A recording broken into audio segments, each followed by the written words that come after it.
Hay una forma muy gráfica de entender el término ideología y yo aquí recurro al profesor Juan Ramón Capella de la Universidad Autónoma de Barcelona. Cuando él le dice a sus alumnos, ¿qué es un gato? Y entonces, claro, los alumnos se quedan mirándolo y le dicen, ¿y él? ¿Por qué nos pregunta qué es un gato? Pues un gato, dice él, es un mamífero que tiene cabeza, cola, 4 patas y es invertebrado, pero además puede maullar. ¿Eso que he dicho es cierto o no? La mayoría dijeron sí y los que dijeron no ya me han escuchado. Muy bien, pues eso no es cierto por lo siguiente. Es cierto que es un mamífero que tiene 4 patas, cabeza, cola, pero no es invertebrado. Lo que pasa es que se dice tan rápido que la gente no alcanza a percibir la diferencia, no alcanza a percibir el error. Por eso la ideología de género literalmente es eso. Dice cosas que son ciertas, pero dice otras que no lo son, y como lo dicen tan rápido, se cuela en el lenguaje, inclusive para los ingenuos, eso es cierto, y enseguida lo vamos a demostrar. Muy bien, el término que ya empezamos a usarlo cotidianamente, hablamos de género, violencia de género, que de entrada les advierto, la violencia de género no existe, y las mujeres me van a matar. Pero no existe, existe violencia contra las mujeres, existe violencia contra los hombres, existe violencia contra los niños, existe violencia doméstica, pero no de género, porque el género es otra cosa. Vamos a ir hablando de eso.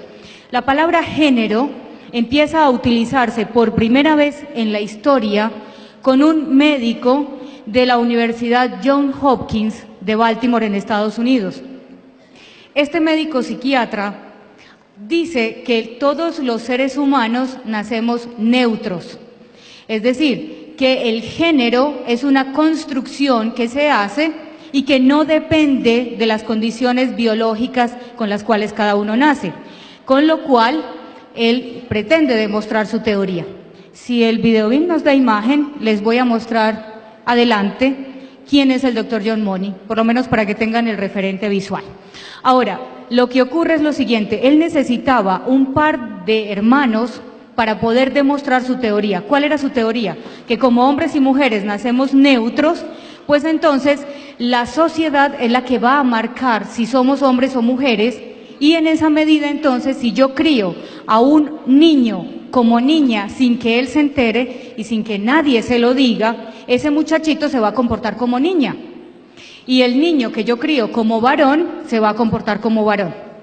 Con tan mala suerte para un par de criaturas y tan buena suerte para este señor, que aparecieron un par de niños gemelos. Estos niños nacieron en 1965 y debieron ser sometidos a la circuncisión. Los padres autorizaron circuncidarlos porque pensaron que se iba a hacer con el método tradicional. Pero para sorpresa de ellos, vamos avanzando, para sorpresa de ellos, la circuncisión, aquí está el médico de quien les hablaba, el doctor John Money, pero vamos adelante que quiero que vean a los niños.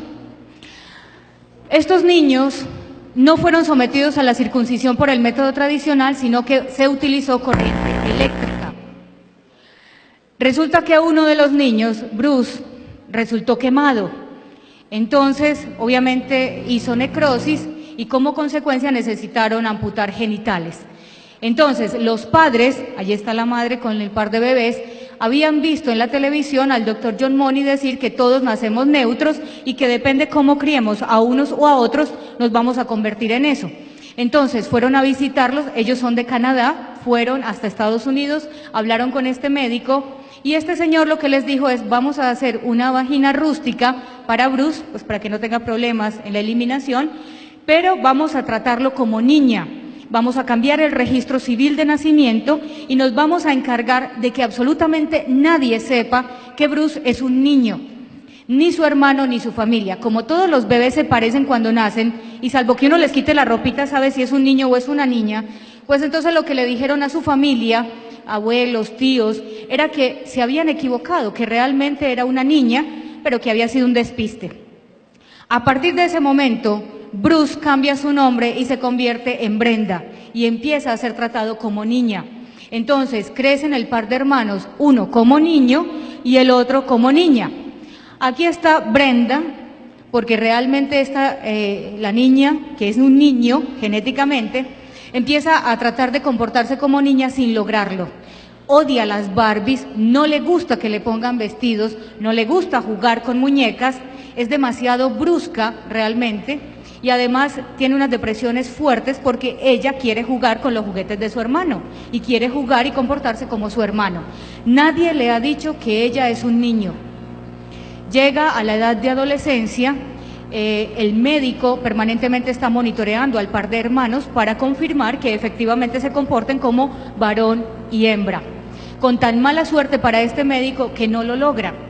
Brenda además se rehúsa a comportarse como niña, entonces este hombre, apoyado en la teoría de Kinsey, que más adelante les voy a hablar del doctor Kinsey, que era un zoólogo norteamericano, pues decide hacer que los niños se desnuden y que se observen, inclusive se toquen y que haya ciertos roces que obviamente son un abuso contra los menores, para que Brenda entienda las diferencias entre hombre y mujer. Ella dice que ser mujer es tener el cabello largo y tener vestido, y él los obliga a mirarse físicamente para demostrarle que hombre y mujer no es tener cabello largo ni tener un vestido. Como consecuencia de esto, la niña se niega a seguir en el tratamiento, ahí que obviamente está siendo hormonada para evitar que aparezcan caracteres masculinos, voz gruesa, vello facial, etcétera. Y entonces, al negarse a volver, su padre decide contarle la verdad. Obviamente es un adolescente, Bruce, allí vuelve a tomar su identidad de Bruce, deja de hormonarse y ya para los años 80 existía la posibilidad quirúrgica de hacer una reconstrucción de miembro viril. A partir de ese momento empieza su rehabilitación, obviamente para ser lo que es, se casa, el matrimonio no prospera, dura 2 años, su hermano Brian nunca se va a perdonar el que él haya sido un niño y su hermano haya tenido que sufrir lo que él hubiera podido sufrir. Como consecuencia de eso, su hermano se suicida y 2 años después lo hace Bruce, que para la época se había llamado David, porque él decía que era una lucha de David contra Goliat. Él era un niño y aquel monstruo se había aprovechado justamente de que él era un niño y de que sus padres estaban angustiados y querían el bien para su hijo. Así que en el 2004 también se suicida. Pero antes de suicidarse los 2 hermanos, y los invito a que ustedes vean el video de ellos en YouTube, antes de suicidarse le cuentan al mundo realmente lo que hizo el doctor John Money y cómo esa palabra género que él puso de moda, distinto del género gramatical, realmente es una aberración. Pero lo grave no es eso. Eso ya es grave, pero hay cosas más graves. La teoría de él se reprodujo por todos lados. Y Colombia no fue la excepción, a nosotros también nos llegó. El año pasado posiblemente vieron ustedes un reportaje de Séptimo Día en donde se hablaba de Alexander Largo, pero no tenemos que irnos hasta Bogotá. En Medellín, lo puedo decir con nombre propio porque existe una sentencia de la Corte Suprema de Justicia de 1995, en donde el doctor Bernardo Ochoa del Hospital San Vicente de Paúl hace exactamente lo mismo con un niño que venía procedente de Santa Fe de Antioquia, en donde lo que se había hecho, los padres decían que había sido un perro que había mordido al niño, pero que por medicina legal se supo que realmente lo que hubo fue un machetazo por venganza de la familia. Para el momento, los expertos aconsejaban eso, era lo que se hacía. No era que los médicos, los nuestros, fueran perversos, ellos no, ellos seguían lo que habían dicho los expertos. Por eso de entrada les digo que para mí es muy preocupante cuando hablan los expertos. A mí me dice que va a hablar un experto y yo tiemblo, porque los expertos han hecho muchas cosas. Los expertos dijeron que los judíos no eran seres humanos, no eran personas, eran seres vivos y por eso se podía experimentar. Porque los expertos dicen que el no nacido no es persona y por eso, como es un amasijo de células, pues está bien que se aborte. Porque los expertos, que más adelante les voy a mostrar, han dicho que la pedofilia es una orientación afectivo-sexual tan válida como ser homosexual o ser heterosexual. Vamos adelante. De manera que el fracaso del doctor John Money realmente derrumbó por completo la teoría de la determinación cultural en la sexualidad de los sujetos, porque era realmente lo que él proponía. Es decir, aquí lo que hay es una determinación cultural y no biológica. Pero en todos estos casos que se han conocido a la luz pública, porque hay otros que no han salido, es clarísimo que yo soy lo que soy, aunque no me guste o aunque no me cuenten. Vamos adelante. Hay otros antecedentes de la ideología de género y entre ellos nos vamos a encontrar con mayo del 68. Yo sé que la mitad del auditorio no había nacido en mayo del 68. Bueno, digamos que todo el auditorio no había nacido en mayo del 68. Eso sí les gustó. Pero resulta que uno estudió en el colegio Historia. Mayo del 68 fue el movimiento de los estudiantes franceses, a los cuales con posterioridad se unieron los obreros. En mayo del 68, ubiquémonos un poco qué estaba ocurriendo en los años 60. Estábamos con la guerra de Vietnam. Había un movimiento hippie naciente y en mayo del 68 los estudiantes dijeron: está prohibido prohibir. Hagamos el amor y no hagamos la guerra. Vamos entonces a ser libres y como estamos buscando la paz, todo vale para buscar la paz. Entonces allí ya teníamos dos antecedentes, en el año 65 con el doctor Moni y luego viene mayo del 68 a reforzarlo. Pero no se queda allí, tenemos otras personas que son justamente estas dos personas que vemos acá, Wilhelm Reich y Herbert Marcuse, que son los llamados ideólogos de la revolución sexual.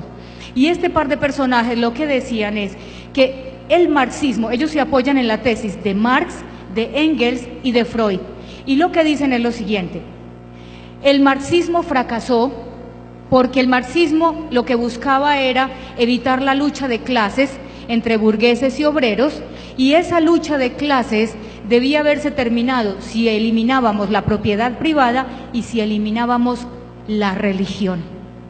Como no lo lograron, entonces siguieron las brechas entre unos y otros. Herbert Marcuse y Wilhelm Reich dicen que van a trasladar esa teoría a la sexualidad. Y entonces dicen que la lucha ya no es lucha de clases, sino lucha de sexos, entre hombres y mujeres. Y que las mujeres hemos sido el sexo oprimido por los varones y que la opresión empieza en el momento del matrimonio monógamo. Si eso no ocurriera, nosotras seríamos iguales a ellos.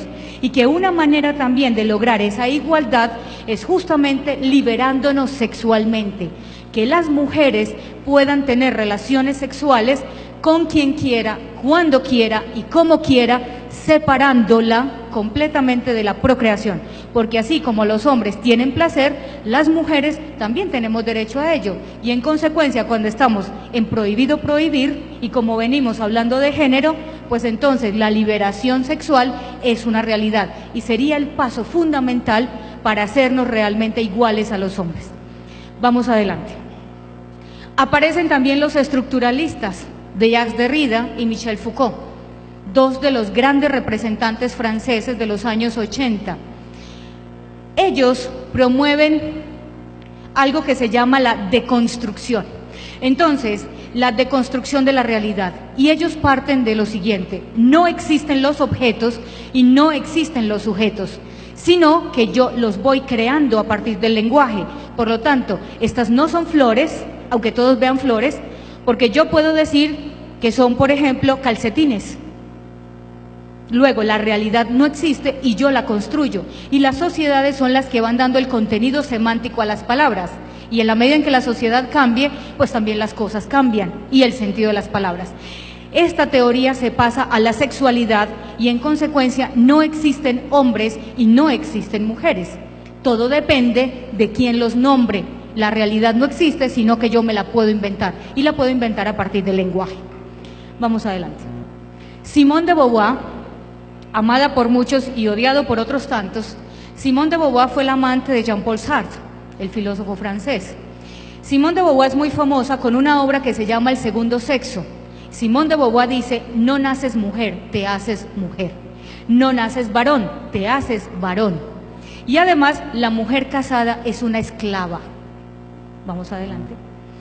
De manera que todo esto lleva finalmente al culmen de lo que se formaría posteriormente como ideología de género, y es el feminismo de género. Feminismo no es sinónimo de ideología. aunque el mismo feminismo en sí tiene algo de ideología. Me explico. El feminismo ha tenido 3 olas grandes, obviamente ha habido unos intermedios. El primer feminismo, que fue llamado el feminismo de equidad, el de aquellas mujeres que luchaban por la igualdad de oportunidades, que tengamos la posibilidad de ir a las mismas universidades, que tengamos la posibilidad de incursionar en el mercado laboral, que tengamos la posibilidad de votar igual que los hombres. Pero en ningún momento ese feminismo de equidad veía al hombre como enemigo, al contrario, lo que veía era como su compañero y la posibilidad de avanzar juntos. De hecho, algo que le molesta muchísimo a las feministas de género es cuando uno les recuerda que estas feministas de equidad, que muchas de ellas perdieron la vida buscando igualdad de oportunidades, lo primero que dijeron es el aborto no. Justamente porque somos mujeres, el aborto no. Porque esa es la mayor agresión de los hombres contra las mujeres. Y además no solamente contra la mujer que está embarazada, sino contra los mismos fetos femeninos, ¿no es cierto? Bueno, entonces la segunda ola es la que se forma a finales de los años 60, principios de los 70, y es el llamado feminismo de género. En el feminismo de género, con los antecedentes que traíamos, entonces lo que se busca realmente es la lucha de las mujeres contra los hombres. Y por eso hoy en día los hombres son los que están siendo realmente discriminados. Más adelante vamos a ver ejemplos.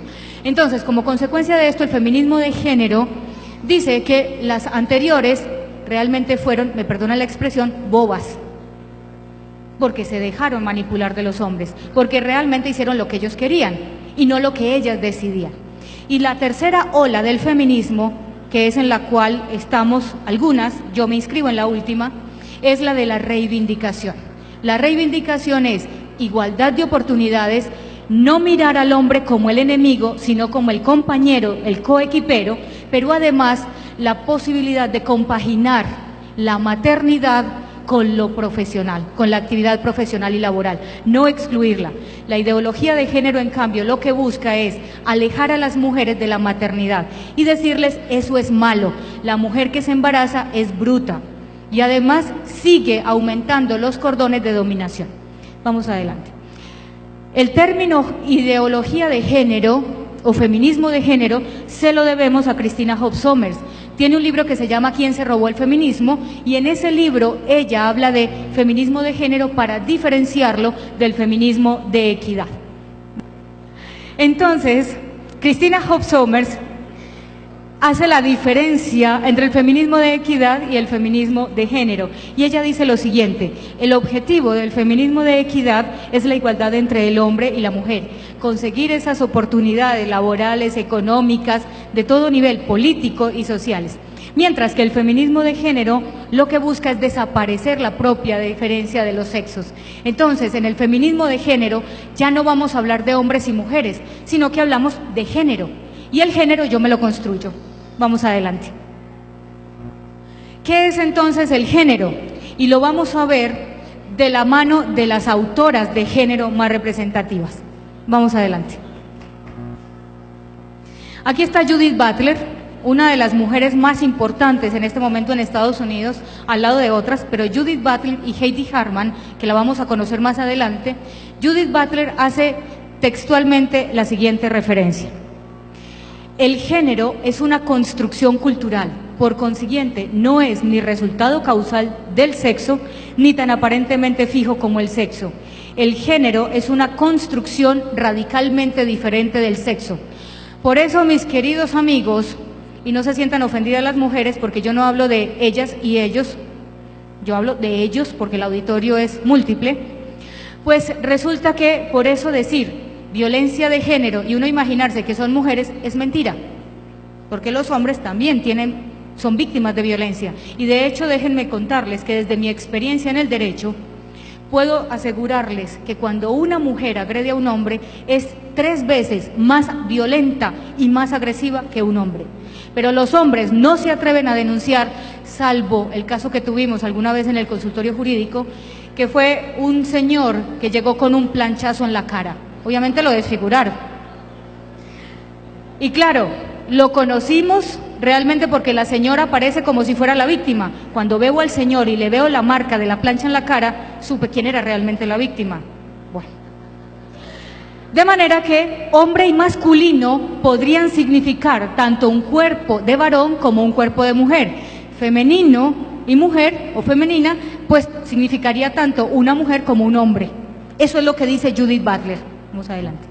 Bella Abzug, que además fue congresista de los Estados Unidos, logró grandes reivindicaciones para las mujeres, pero en cierta etapa de su vida se contagia también de las feministas de género y le apunta también al tema de género.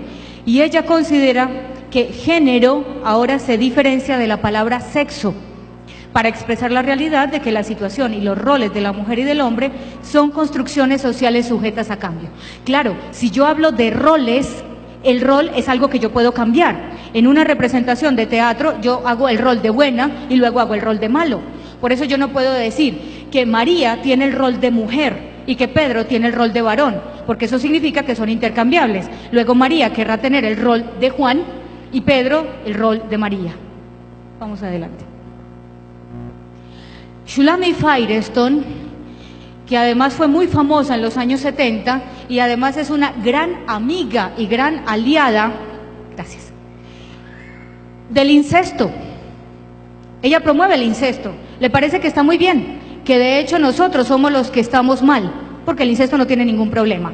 Pero Shulamit Firestone dice lo siguiente: hay 3 puntos claves en los que tenemos que entrar.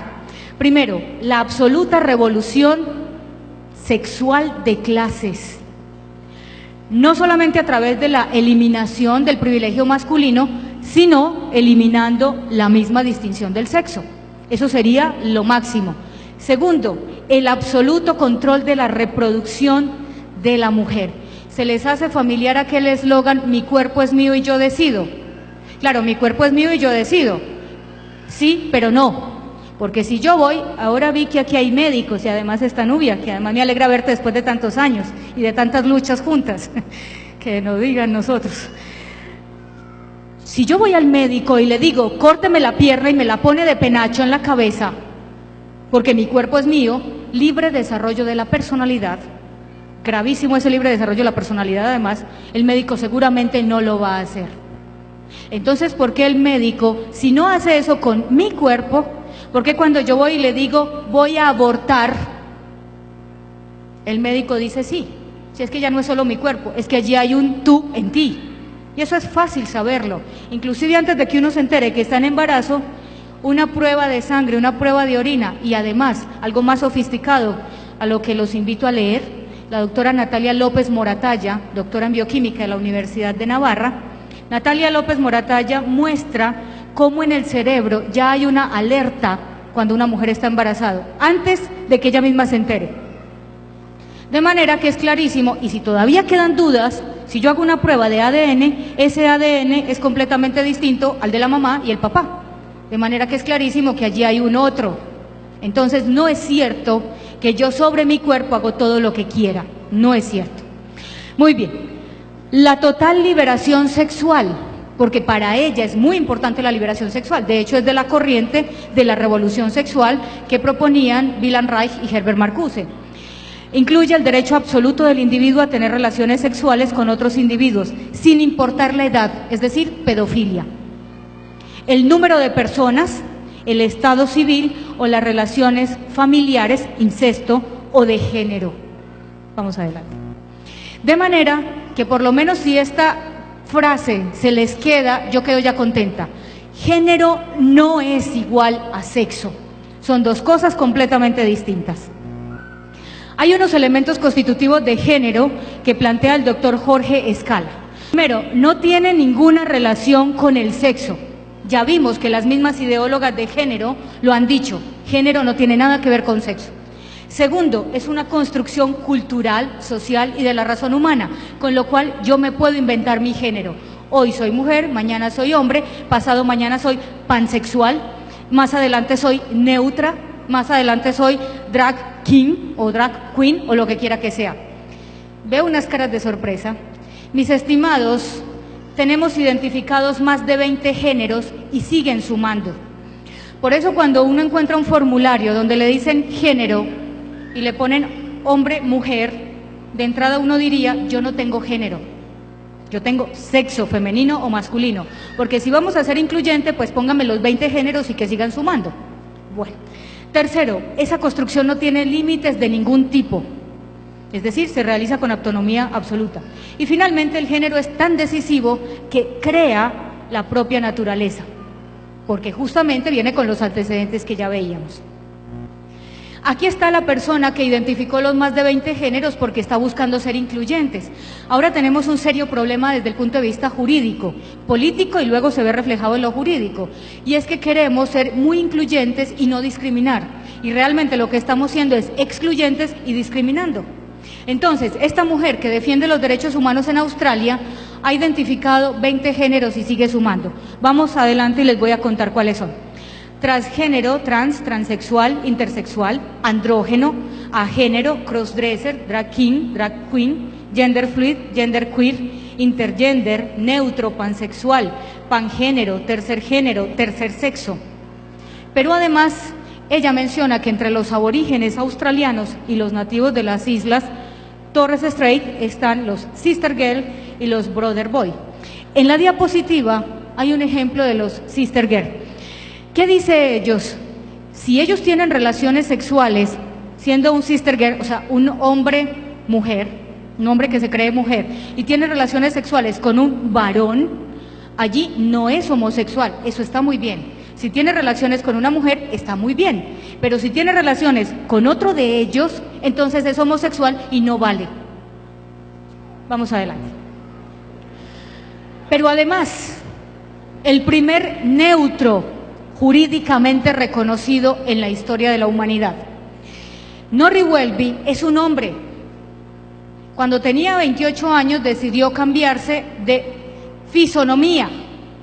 Yo no digo cambio de sexo, porque hasta ahora, y los médicos que ahí me pueden corregir, hasta ahora es imposible cambiar los cromosomas que nos hacen ser hombres o mujeres. Yo soy mujer porque tengo cromosoma XX. El padre es varón porque tiene cromosoma XY. Así de sencillo. ¿Qué tengo que hacer para aparentar ser el otro sexo? Aparentar, no ser. Tengo que hormonarme, tengo que someterme a cirugías. Y entonces, si yo dejo de hormonarme, vuelvo a ser lo que soy. Norrie lo que hizo fue someterse a una cirugía en donde se puso silicona y empezó a hormonarse. Los transexuales reciben una inyección de hormonas 2 veces al mes. Obviamente en el caso de los hombres, pues reciben hormona femenina y en el caso de las mujeres reciben hormona masculina, testosterona, 2 veces al mes. Norrie empieza entonces a sentirse mujer, pero resulta que con el tiempo decide que ya no es ni hombre ni es mujer. Y en el 2010 le hace la solicitud al Estado australiano para que lo reconozca como persona de sexo neutro, es decir, ni hombre ni mujer, y que en su documento de identidad aparezca como sexo neutro o no identificado. Lo grave no es que uno pida, uno puede pedir lo que quiera, lo grave es que se lo concedan. Y el Estado australiano dijo que Norrie Welby es un neutro. Dejó de hormonarse y esta es la apariencia que tiene en este momento. Vamos adelante. Kim Petras. Aquí veo la cara de algunos caballeros. Está linda la niña, ¿no? Lo que pasa es que no es una niña, es un niño. Kim Petras es muy famoso por 2 razones. Primero, porque es el transexual más joven de la historia. Y además porque es un excelente cantante. De hecho, es uno de los cantantes que siguen en este momento más los jóvenes europeos. Es de origen alemán, nació como niño, a los 7 años decidió que quería ser niña y entonces empieza a usar prendas de su hermana debajo de las prendas que tiene que llevar al colegio, porque quería ser niña. A los 12 años empieza a hormonarse con autorización de sus padres, porque tenía miedo de que aparecieran caracteres masculinos. El día de su cumpleaños número 16, ni un día más, ni un día menos, decide someterse a una cirugía de cambio de fisonomía. Y entonces se convierte en Kim Petras. Obviamente es el transexual más joven de la historia. En la legislación alemana, para hacer el cambio de fisonomía, o como se conoce, cambio de sexo, yo prefiero hablar de cambio de fisonomía, pues se necesita tener por lo menos 16 años cumplidos. Él dice que finalmente quienes han criticado todo lo que él ha hecho es porque no lo conocen, pero que su familia siempre tuvo claro que era realmente una niña. Vamos adelante. En los años 80 empieza una alianza entre el colectivo homosexual y los feministas o las feministas de género. Y a partir de ese momento, entonces, vamos a ver la fuerte agresión contra la familia, contra la religión y contra otras instituciones. Vamos adelante. Y entonces, como tienen ideales comunes, porque a las feministas de género les da miedo los hombres y generan odio y rabia contra los hombres, entonces se sienten mucho más tranquilas si promueven relaciones homosexuales femeninas, lesbianismo. Inclusive, en algún momento ellas llegan a decir que cualquier tipo de penetración que se tenga, independientemente de la sensación que se tenga, es una violación. Y por tanto, todas las mujeres que tienen relaciones sexuales, placenteras o no, son mujeres violadas. ¿Para qué? Para justamente sacarnos de los lados de los hombres, ¿no es cierto?, del lado de los hombres. Entonces, como todo vale y como está bien que cambiemos roles, entonces eso significa que yo puedo tener un matrimonio heterosexual, uno homosexual, tener pareja homosexual, femenino, masculino, etcétera, y finalmente todo vale. Si todo vale, nada vale. Si todo es matrimonio, nada es matrimonio. Pero como el hombre y la mujer no existen, entonces el matrimonio entre hombre y mujer tampoco existe, porque no tiene sentido. Vamos adelante. ¿Hay un modelo antropológico? Claro que lo hay, como en todos. Aquí es, lo femenino y lo masculino son de origen cultural. En consecuencia, el nuevo modelo antropológico que se promueve es que femenino y masculino dependen de lo cultural y de lo que cada uno quiera hacer con su vida. Hay un plan de acción clarísimo en esta ideología de género. Se llama deconstrucción. Deconstruir el lenguaje, la familia y abolir la maternidad, la reproducción, la sexualidad, la educación, la religión. Y yo aquí, en los 10 minutos que me quedan, voy a leerles algo que es del lenguaje. Empecemos con el lenguaje. Hay que cambiar el significado de las palabras. Antes uno le preguntaba a los amigos, ¿qué hubo de tu novia? ¿Qué hubo de tu marido? ¿Qué hubo de tu novia? ¿Qué hubo de tu mujer? Ahora pregunta, ¿qué hubo de tu pareja? Porque tiene miedo de que el otro le diga, no tengo novia. No hace mucho uno de mis colegas, le dije yo, uy, ¿cómo estás de lindo? Te hiciste un bypass y quedaste muy bien. Yo me imagino que las mujeres te están cayendo encima y me dicen, no, yo tengo novio. Y yo me le he quedado mirando y yo, perdón, sí, yo tengo novio. Entonces ya uno no pregunta por su novia o por su novio porque tiene miedo de quedar mal. Les leo esto que es muy corto. La abogada o la abogado, la arquitecta o la arquitecto. ¿Cómo y por qué se debe decir la señora presidente, no presidenta? En español, el plural en masculino implica ambos géneros gramaticales. Así que al dirigirse al público no es necesario ni correcto decir mexicanos y mexicanas, chiquillos y chiquillas, niños y niñas, panameños y panameñas, hermanos y hermanas.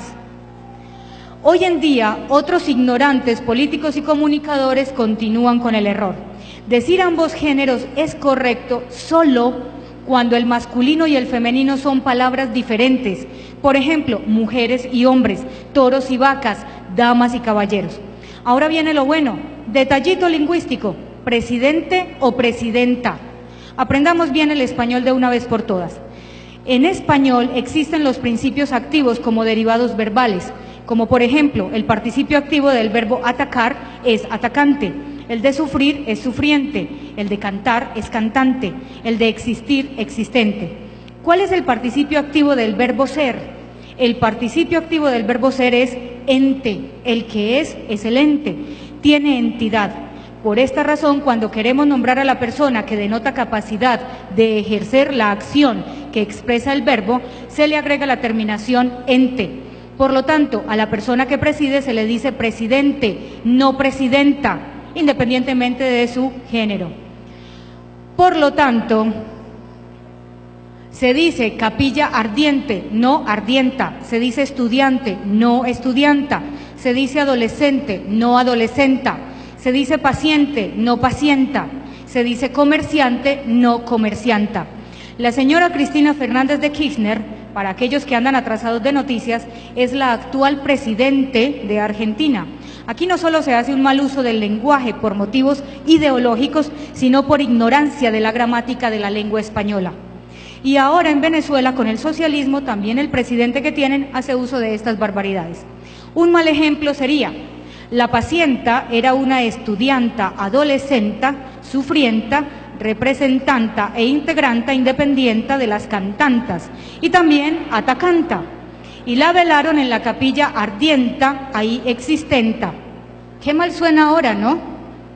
Es siempre bueno aprender de qué y cómo estamos hablando. Caso contrario en Chile, donde lo aplican bien. La señora Bachelet era la presidente. Por eso, cuando hablamos de niños y niñas, para no excluir a nadie, hermanos y hermanas, señoras y señores, miren, el discurso se vuelve tan cansón que uno termina en otro planeta y desconcentrado completamente. Es una invitación un poco a la gramática.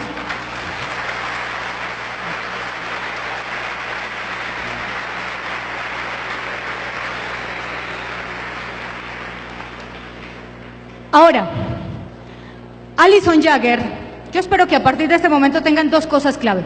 Primero, el género no es sinónimo de sexo. Segundo, vamos a hablar bien el castellano. Porque además, eso que nosotros en castellano lo decimos como femenino o masculino o neutro, es del lenguaje. Y eso lo aprende uno en el colegio. Inclusive, en otros idiomas es distinto. Por ejemplo, en alemán, silla es masculino, der Stuhl. Y nosotros, femenino es la silla. Casa para nosotros es femenino, en alemán es neutro, das Haus. Bueno, y así en cualquier otro idioma que ustedes busquen, no coincide. Entonces allá el género va a ser mucho más distinto si lo metemos al tema de las personas que lo que nosotros tenemos. Alison Jagger dice, como también en el plan de acción está de construir la familia, Alison Jagger dice lo siguiente: el final de la familia biológica eliminará también la necesidad de la represión sexual. Pero dice algo al final: la humanidad podrá por fin revertir a su sexualidad polimorfamente perversa natural. ¿Y eso qué significa? Hombres y mujeres no sentimos atracción física por el sexo opuesto, sino que eso no lo inventamos. Con lo cual, si volvemos a aquella sexualidad polimorfamente perversa natural, estaríamos todos con todos, todas con todas, y los que quisiéramos con los que quisiéramos, y no seríamos heterosexuales. Vamos adelante.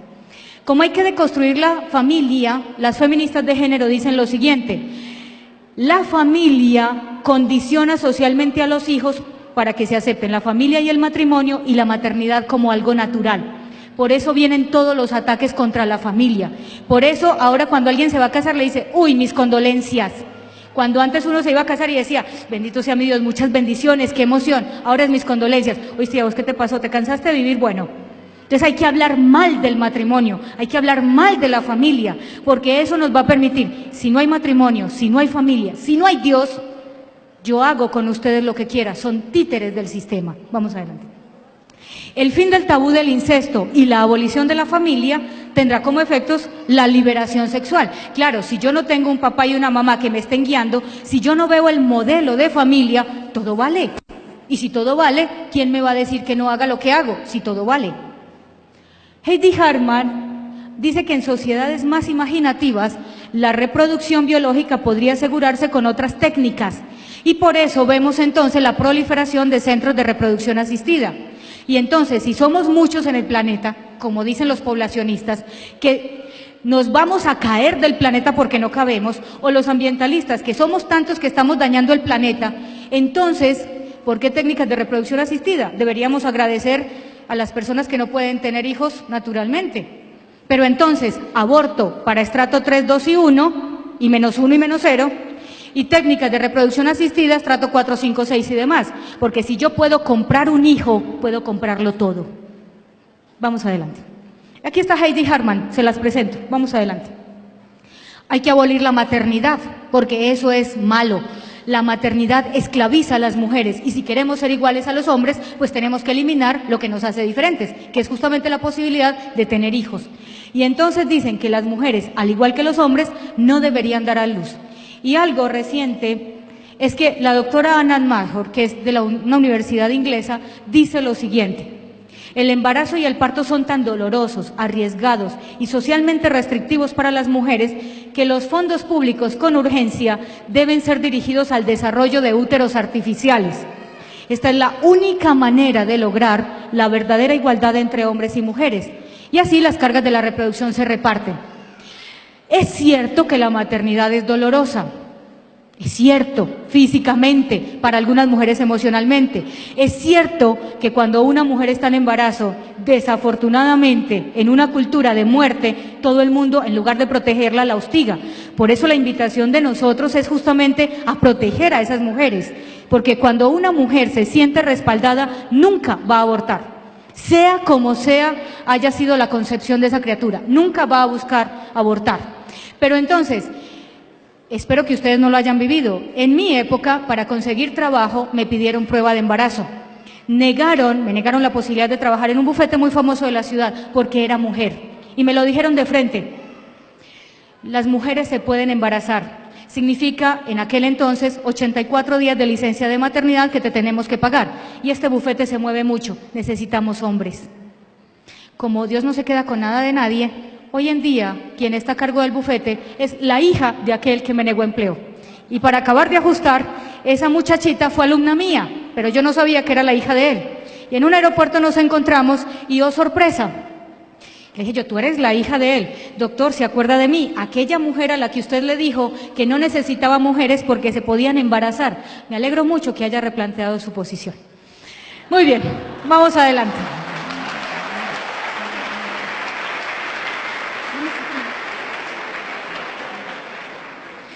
Esta es Anna Smadhor, la persona que dice de los úteros artificiales. Por eso les decía que la ideología de género es muy peligrosa, porque dice cosas que son ciertas, pero mete cosas que no lo son.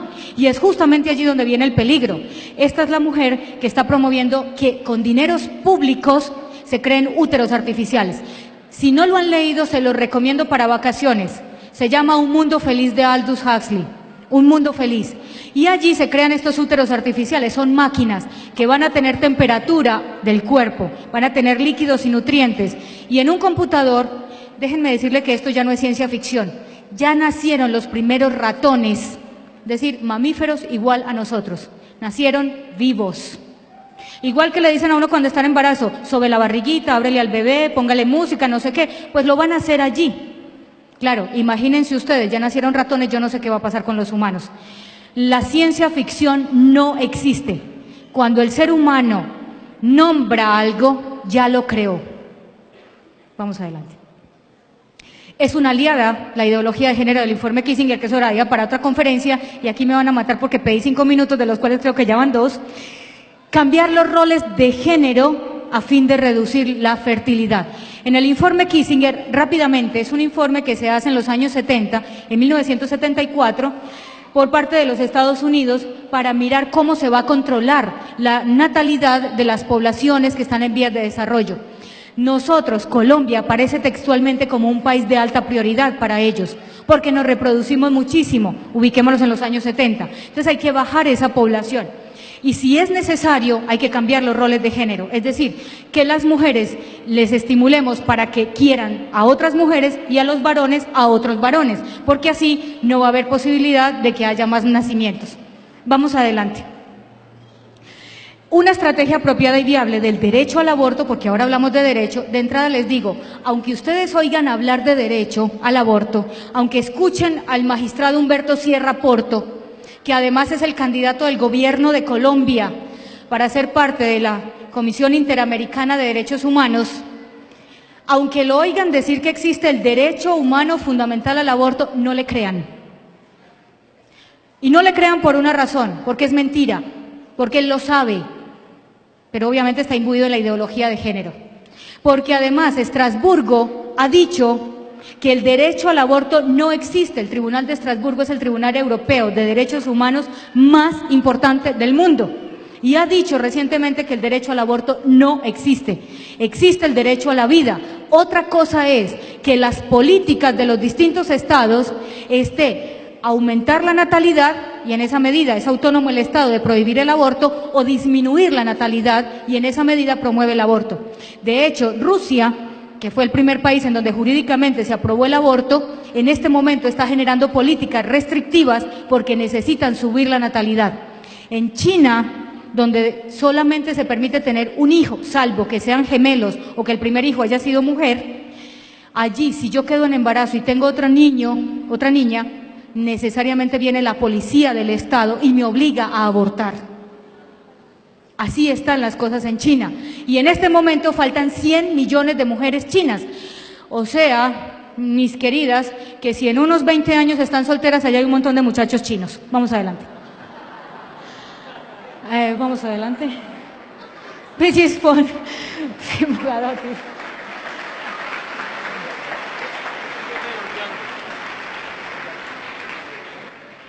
Como hay que deconstruir la educación, entonces hay que empezar también a cambiar el lenguaje en la educación y hay que cambiar los textos para que ya no hablemos de sexo específico, sino sexo genérico.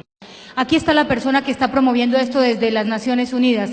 Fue la primera mujer presidente de Irlanda y la primera mujer presidente en el mundo, pero además la primera mujer a la que se le concedió la adopción de una niña, siendo ella mujer soltera. Vamos adelante. Educación sexual.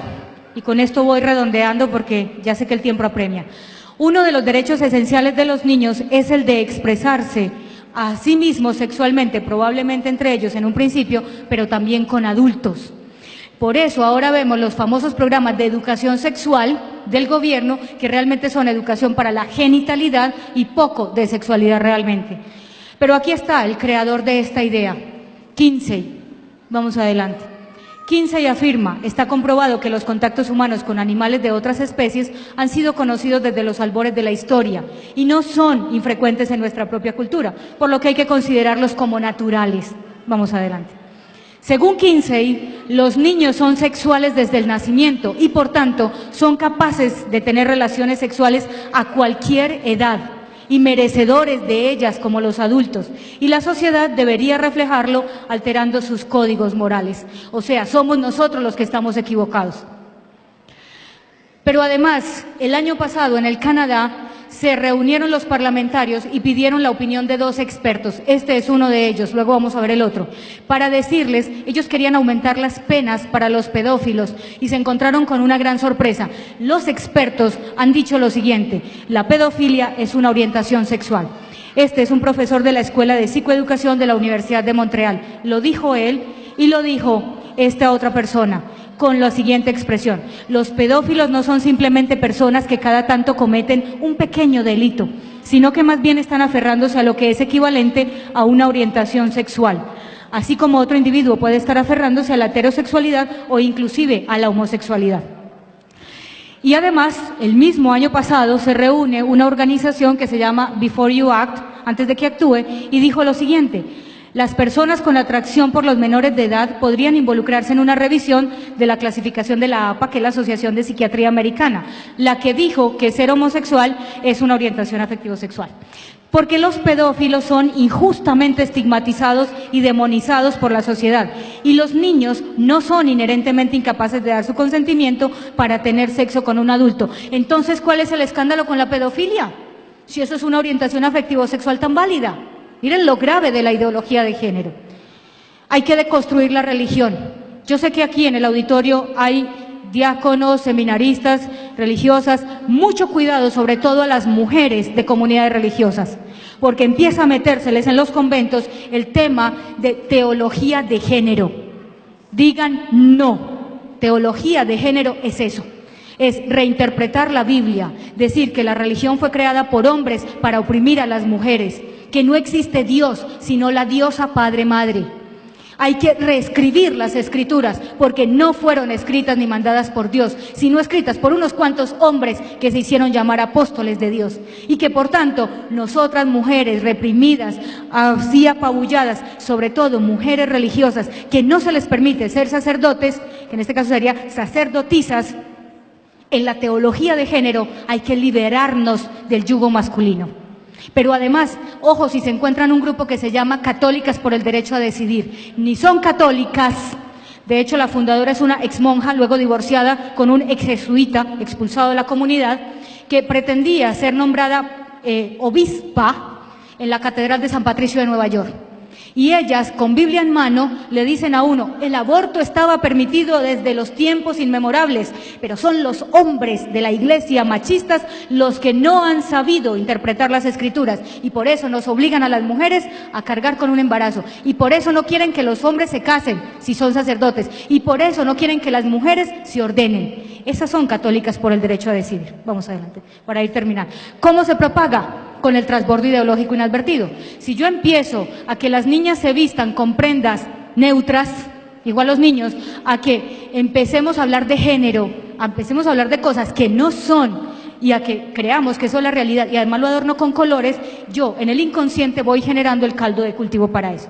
Pero además, las palabras talismán. Si yo digo muerte digna, todo el mundo me va a decir eutanasia. Muerte digna no es eutanasia, es todo lo contrario, es ortotanasia. Es decir, cuidados paliativos, ayudar que no haya dolor, que no haya malestar, pero como nos han dicho que muerte digna es sinónimo de eutanasia, salimos como loros adoctrinados a decir muerte digna, eutanasia. Aborto, ya no lo llamamos aborto, sino IVE, interrupción voluntaria del embarazo. Si yo hago esto, puedo volver a empezar. Si yo aborto, no puedo recuperar esa vida. Entonces llamemos a las cosas por su nombre. Se llama aborto provocado, despenalizado. Se llama eutanasia a la muerte voluntaria de un ser que sufre, distinto a la ortotanasia. ¿Terminamos? Bueno, sigamos adelante porque ya voy terminando, esto ya no, vamos adelante. Lo que quiero es que vean el final, los alcances de esto, promoción de métodos anticonceptivos dentro de los planes de salud sexual y reproductiva, campañas para garantizar a las mujeres el famoso acceso legal al aborto, legal y seguro, sin restricciones, legalización de la esterilización. En Colombia tenemos ley de esterilización, entre comillas, voluntaria, desde el año pasado. Legalización, actividades de capacitación y difusión de perspectiva de género, por eso por todos lados ustedes van a ver el género, inclusive en nuestros colegios católicos se habla de perspectiva de género por todo lado. Vamos adelante. Acciones enfocadas a grupos considerados de riesgos, personas menores de edad, por eso hay que seguir con el proyecto Sol y Luna, para que los padres no intervengan, porque son los jóvenes los que deciden. Imposición del cupo o cuota de género, o sea, las mujeres somos tan brutas que nos tienen que dar un porcentaje para acceder a los cargos públicos. Entonces, si no se nos llena el cupo, traigamos a cualquiera que sea mujer para que llene el cupo. Legalización de la unión de personas del mismo sexo, equiparable al matrimonio, en esas están en Colombia a punto de lograrlo. Destrucción de la unión matrimonial por medio de la tribalización del vínculo y además con el famoso divorcio express en notaría. En materia educativa, intervenir en los textos escolares, eliminar todas las visiones de hombres y mujeres. Transversalidad, por todos lados hay que hablar de género, perspectiva de género, y el Código de Infancia y Adolescencia habla de perspectiva de género, porque Gina Parodi decía que no se podía hablar de perspectiva de familia, que era la propuesta que le hacíamos. Vamos adelante. De manera que, entendiendo lo sexual como una simple construcción cultural, se abre la puerta para entender como normal la pedofilia, la zoofilia, la necrofilia o cualquier filia que yo quiera. Vamos adelante porque ya quiero terminar.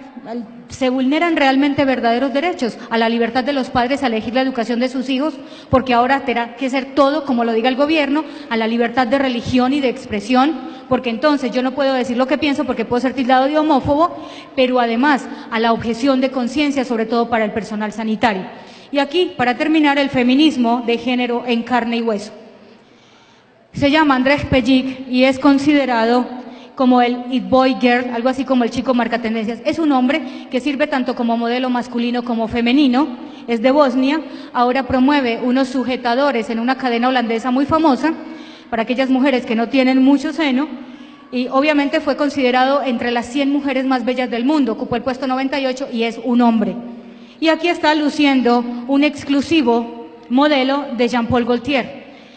De manera que, ¿qué hacer? Primero informarse, ¿crees lo que están haciendo en este congreso? Realmente informándose, formarse y finalmente actuar.